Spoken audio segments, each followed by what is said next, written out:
Hello ನಮಸ್ಕಾರ ಎಲ್ರಿಗೂ. Welcome back to our channel ಮಿಸ್ಟಿ ಐಫೈ ಕನ್ನಡತಿ. ಸೊ ಫ್ರೆಂಡ್ಸ್, ಎಲ್ಲರೂ ಹೇಗಿದ್ದೀರಾ? ತುಂಬ ದಿನ ಆದಮೇಲೆ ನಾನು ವಿಡಿಯೋ ಹಾಕ್ತಾಯಿದ್ದೀನಿ. ಸೊ ಎಡಿಟಿಂಗ್ ಮಾಡೋಕ್ಕಾಗ್ತಾಯಿಲ್ಲ, ಸ್ವಲ್ಪ ಕೆಲಸ ನಡೀತಾ ಇರೋದ್ರಿಂದ ವಿಡಿಯೋ ಹಾಕೋದು ಡಿಲೇ ಆಗ್ತದೆ. ಸೊ ನಾನಿವತ್ತು ನಿಮ್ಮ ಜೊತೆ ಒಂದು ಸಾಂಬಾರು ರೆಸಿಪಿ ಶೇರ್ ಮಾಡ್ತಾಯಿದ್ದೀನಿ, ಹುರುಳಿಕಾಳು ಸಾಂಬಾರು. ಸೊ ಈ ಕಾಳನ್ನ ಅಂದರೆ ಈ ಹುರುಳಿಕಾಳು ಸಾಮಾನ್ಯವಾಗಿ ಎಲ್ಲರೂ ಏನು ಸಾಂಬಾರು ಮಾಡ್ತೀರಾ. ಸೊ ತುಂಬಾ ಟೇಸ್ಟಿಯಾಗಿರುತ್ತೆ, ಆರೋಗ್ಯಕ್ಕೂ ಅಷ್ಟೇ ತುಂಬಾ ಒಳ್ಳೆಯದು.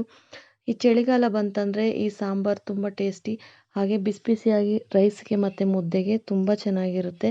ಸೊ ಇದ್ರ ಪಲ್ಯ ಕೂಡ ಅಷ್ಟೇ ತುಂಬ ಚೆನ್ನಾಗಿರುತ್ತೆ. ನಾನಿಲ್ಲಿ ಸ್ವಲ್ಪ ಇದನ್ನು ಡ್ರೈ ಫ್ರೈ ಮಾಡಿಕೊಂಡು ಅಂದರೆ ಹುರ್ಕೊಂಡು ಬೇಯಿಸ್ಕೊತಾ ಇದ್ದೀನಿ. ಸೊ ಚೆನ್ನಾಗಿ ಒಂದು 5 ನಿಮಿಷ ಚೆನ್ನಾಗಿ ಹುರಿದ್ಬಿಟ್ಟು ಅದನ್ನು ಒಂದು ಕುಕ್ಕರ್ಗೆ ಹಾಕ್ತಾಯಿದ್ದೀನಿ. ಸೊ ಇದು ಮಾಮೂಲಿ ಪಾತ್ರೆಯಲ್ಲಿ ಬೇಯಿಸಿದ್ರೆ ತುಂಬ ಟೈಮ್ ಹಿಡಿಯುತ್ತೆ. ಸೊ ಹಾಗಾಗಿ ನಾನಿಲ್ಲಿ ಕುಕ್ಕರ್ಗೆ ಹಾಕಿ ಅದರದ್ದು 2ರಷ್ಟು ನೀರು ಹಾಕ್ಕೊಂಡು ಸ್ವಲ್ಪ ಸಾಲ್ಟ್ ಹಾಕಿ ಲಿಡ್ ಕ್ಲೋಸ್ ಮಾಡಿ ಒಂದು 3 ವಿಸಲ್ ಕೂಗಬೇಕು. 3 ವಿಸಲ್ ಕೂಗಿದ್ರೆ ನೀಟಾಗಿ ಬೆಂದಿರುತ್ತೆ, ಇಲ್ಲಾಂದರೆ ಇದು ಬೆಂದಿರಲ್ಲ. ಸೊ ಹಾಗಾಗಿ 3 ವಿಸಲ್ ಕೂಗಿಸ್ಕೊಳ್ಳಿ, ತುಂಬ ಟೇಸ್ಟಿಯಾಗಿರುತ್ತೆ.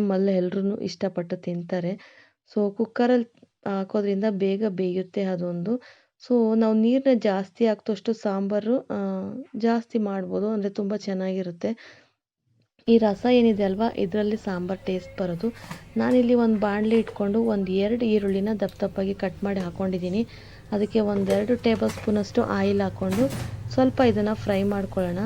ಇದು ಏನು ಸಾಂಬಾರಿಗೆ ಮಸಾಲೆ ರುಬ್ಬಲಿಕ್ಕೆ ಅಂತ ನಾನಿಲ್ಲಿ ರೆಡಿ ಮಾಡ್ಕೊತಾ ಇದ್ದೀನಿ. ಸೊ ಈರುಳ್ಳಿ ಚೆನ್ನಾಗಿ ಎಣ್ಣೆಯಲ್ಲಿ ಬೇಯಬೇಕು. ಇದ್ರ ಜೊತೆಗೆ ಬೆಳ್ಳುಳ್ಳಿನೂ ಹಾಕ್ಕೋಬೇಕು. ಸ್ವಲ್ಪ ಈರುಳ್ಳಿ ಬೆಂದ ಮೇಲೆ ಬೆಳ್ಳುಳ್ಳಿ ಹಾಕ್ಕೊಂಡ್ರೆ ಬೇಗ ಬೇಯುತ್ತೆ. ಸೊ ನೋಡಿ, ಈಗ ನೀಟಾಗಿ ಇದನ್ನು ಎಣ್ಣೆಯಲ್ಲಿ ಕರ್ಕೋಬೇಕು, ಅಂದರೆ ಹುರ್ಕೋಬೇಕು. ಸೊ ಹುರುಳಿಕಾಳು ಮೊಳಕೆ ಕಟ್ಟಿ ಮಾಡಿದ್ರೆ ದೇಹಕ್ಕೆ ತುಂಬ ತಂಪು ಅಂತಾರೆ. ಸೊ ಹಾಗೆ ಮಾಡಿದ್ರೆ ಸ್ವಲ್ಪ ಹೀಟ್ ಅಂತಾರೆ, ಬಟ್ ತುಂಬಾ ಒಳ್ಳೆಯದು ಏನು ಆರೋಗ್ಯಕ್ಕೆ. ಮಕ್ಳಿಗೂ ಅಷ್ಟೇ ತಿನ್ನಿಸ್ಬೇಕು ಇದನ್ನು.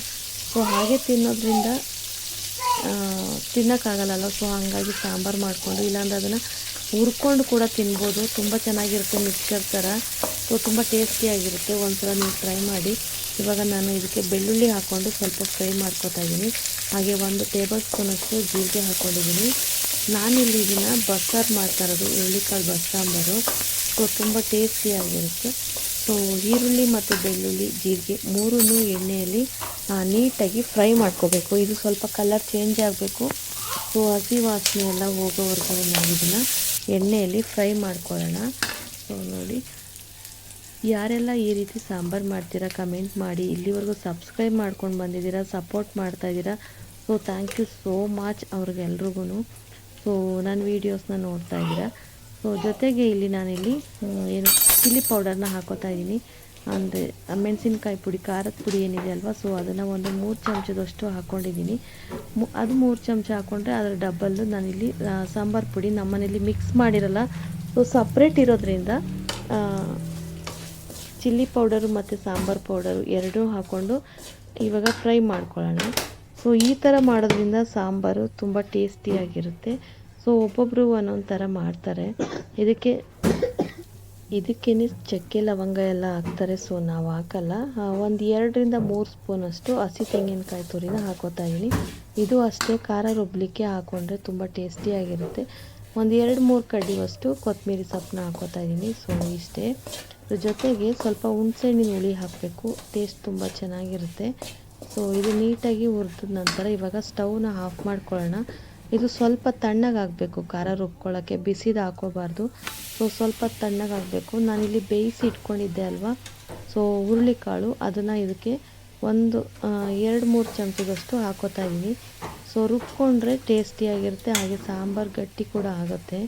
ಸೊ ನೋಡಿ, ಇಷ್ಟು ನೀಟಾಗಿ ಬೆಂದಿದೆ. 3 ಕೂಗ್ಸಿದ್ದೆ. ಸೊ 3 ವಿಸಲ್ ಆಗಿತ್ತು. ಸೊ ತುಂಬ ಚೆನ್ನಾಗಿ ಸಾಫ್ಟಾಗಿ ಬೆಂದಿದೆ. ಇದಕ್ಕೆ ಸಾಲ್ಟ್ ಹಾಕಿರೋದ್ರಿಂದ ನಾವು ತುಂಬ ಚೆನ್ನಾಗಿರುತ್ತೆ. ಸೊ ಫಸ್ಟೇ ಸಾಲ್ಟ್ ಹಾಕ್ಕೊಂಡು ಬೇಯಿಸ್ಕೋಬೇಕು ಕಾಳಿಗೆ. ಸೊ ನೋಡಿ, ಇವಾಗ ಲಿಡ್ ಆಫ್ ಮಾಡಿದ್ದೀನಿ ಸ್ಟವ್ವು. ಸೊ ಸ್ವಲ್ಪ ಇದು ತಣ್ಣಗಾಗಲಿ. ಇದನ್ನು ಮಿಕ್ಸಿ ಜಾರ್ಗೆ ಹಾಕ್ಕೊಂಡು ಸಣ್ಣದಾಗಿ ರುಬ್ಕೋಬೇಕು. ದಪ್ಪಗೆ ತರಿಯಾಗಿ ರುಬ್ಬೇಡ್ರಿ, ಸ್ವಲ್ಪ ಸಾಫ್ಟಾಗಿ ಸಣ್ಣಕ್ಕೆ ರುಬ್ಕೊಂಡ್ರೆ ಚೆನ್ನಾಗಿರುತ್ತೆ. ಇದು ಸ್ವಲ್ಪ ತಣ್ಣಗಾಗಿದೆ. ಇವಾಗ ನಾನು ಮಿಕ್ಸಿಗೆ ಹಾಕ್ಕೊಂಡು ರುಬ್ಕೊಂಡಿದ್ದೀನಿ ನೋಡಿ. ಈ ಥರ ಫುಲ್ ಸಣ್ಣಗೆ ರುಬ್ಕೋಬೇಕು. ಸೊ ಸ್ಟವ್ ಮೇಲೆ ಒಂದು ಪಾತ್ರೆ ಇಟ್ಟಿದ್ದೀನಿ. ಸೊ ಪಾತ್ರೆಗೆ ಸ್ವಲ್ಪ ಆಯಿಲ್ ಹಾಕಿದ್ದೀನಿ, ಸ್ವಲ್ಪ ಜೀರಿಗೆ ಹಾಗೆ ಸಾಸಿವೆ ಮತ್ತು ಕರಿಬೇವಿನ ಸೊಪ್ಪು ಹಾಕ್ಕೋಬೇಕು. ಸೊ ಎಣ್ಣೆ ಸ್ವಲ್ಪ ಬಿಸಿ ಆಗಲಿ. ಬಿಸಿ ಆದಮೇಲೆ ಸ್ವಲ್ಪ ಸಾಸಿವೆ ಹಾಕ್ಕೊಳ್ಳೋಣ. ನೋಡಿ, ಹಾಗೆ ಜೀರಿಗೆ ಮತ್ತು ಒಣಗಿದ ಮೆಣಸಿನಕಾಯಿನ ಹಾಕೋತಾ ಇದ್ದೀನಿ. ಹಾಗೆ ಕರಿಬೇವಿನ ಸೊಪ್ಪು ಕೂಡ ಹಾಕ್ಕೋಬೇಕು. ಸೊ ಒಳ್ಳೆ ಒಗ್ಗರಣೆ ಕೊಟ್ಟಿದ್ದಾಯಿತು. ಇವಾಗ ನಾವೇನು ರುಬ್ಬಿಟ್ಕೊಂಡಿದ್ದೀವಲ್ವ, ಸೊ ಅದನ್ನು ಇದರೊಳಗಡೆ ಹಾಕ್ಕೋಬೇಕು. ಇದಕ್ಕೆ ಈರುಳ್ಳಿ ಬೇಕಿದ್ದರೆ ಹಾಕೋಬೋದು. ನಾನಿಲ್ಲಿ ರುಬ್ಲಿಕ್ಕೆ ಹಾಕ್ಕೊಂಡಿದ್ದೀನಲ್ವ, ಸೊ ಹಾಗಾಗಿ ಒಗ್ಗರಣೆಗೆ ಹಾಕಿಲ್ಲ ಅಷ್ಟೇ. ನೀವು ಬೇಕಂದರೆ ಹಾಕ್ಕೊಳ್ಳಿ.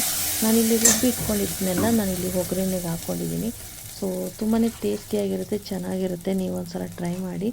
ನಾನಿಲ್ಲಿ ರುಬ್ಬಿರೋದನ್ನು ಮತ್ತು ಬೇಯಿಸಿ ಏನು ಇಟ್ಕೊಂಡಿದ್ದೆ ಅಲ್ವ ಹುರುಳಿಕಾಳು, ಸೊ ಆ ರಸನ ಇದರೊಳಗಡೆ ಮಿಕ್ಸ್ ಮಾಡ್ಕೊಳ್ಳೋಣ.